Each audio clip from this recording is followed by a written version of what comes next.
2009 was the Briggs Cup was actually my first tournament where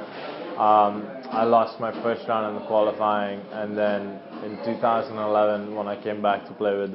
Swiss, we won it. So it's kind of very interesting to see how in that year and a half my personal game evolved, my team game evolved, and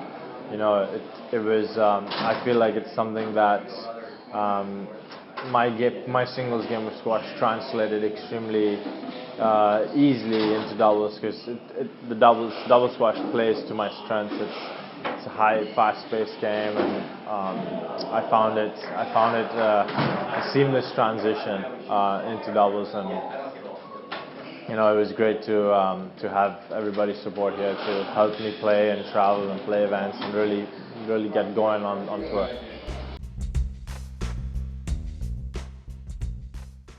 Well, I mean, on the back end of things, I think US Squash and Graham and his team are doing a tremendous job by going out there and raising funds and really exposing the game to new levels, and growing existing sites, finding new sites. I mean, it's not an easy thing to do, and they definitely deserve a ton of credit for doing that and pushing the tour to a whole new level. And in regards to the new crop of guys, it's tremendous to see my group of college players coming in and playing and sticking with it and traveling and taking their personal days off work to come and you know, a lot of them are teaching first, and they get the few days off and they come right back in to play and compete. I think it's just something that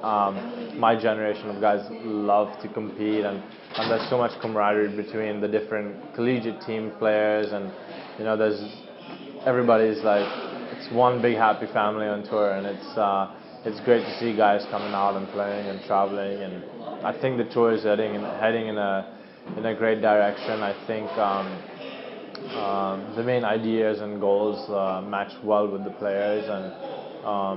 I think it's definitely on a good upward trajectory.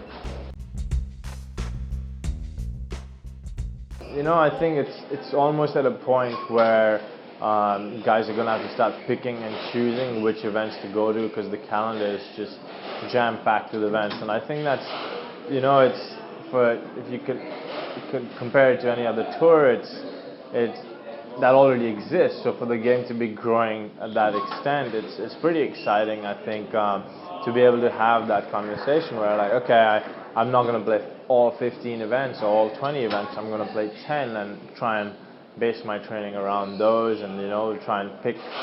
the bigger ones, the ones we like, the ones, you know, just things like that. I think that's a very exciting thing and a very good place for a professional tour to be in. Definitely. I mean, I think guys always did put in the time and put in the training, but I do feel there's a little more energy with the young blood coming in, and more excitement really as they get closer to the older guns and get games and start getting 2 games, and then they're like, okay, I'm here, I'm ready, like, you know, and then they start putting in the work, and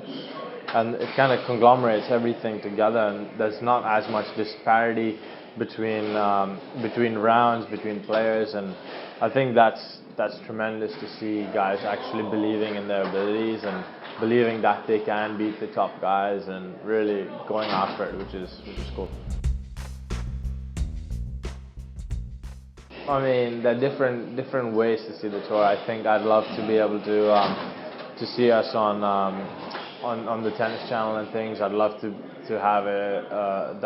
hardball doubles in Commonwealth, or you know, if the squash makes the Olympics or something, it would be great. Or on a slightly downscale level, I mean, it would be great to have doubles events in tune with the PSA singles events at most venues. I think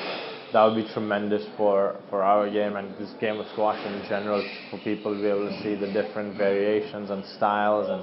and agility, athleticism that the same game can provide to viewers and spectators.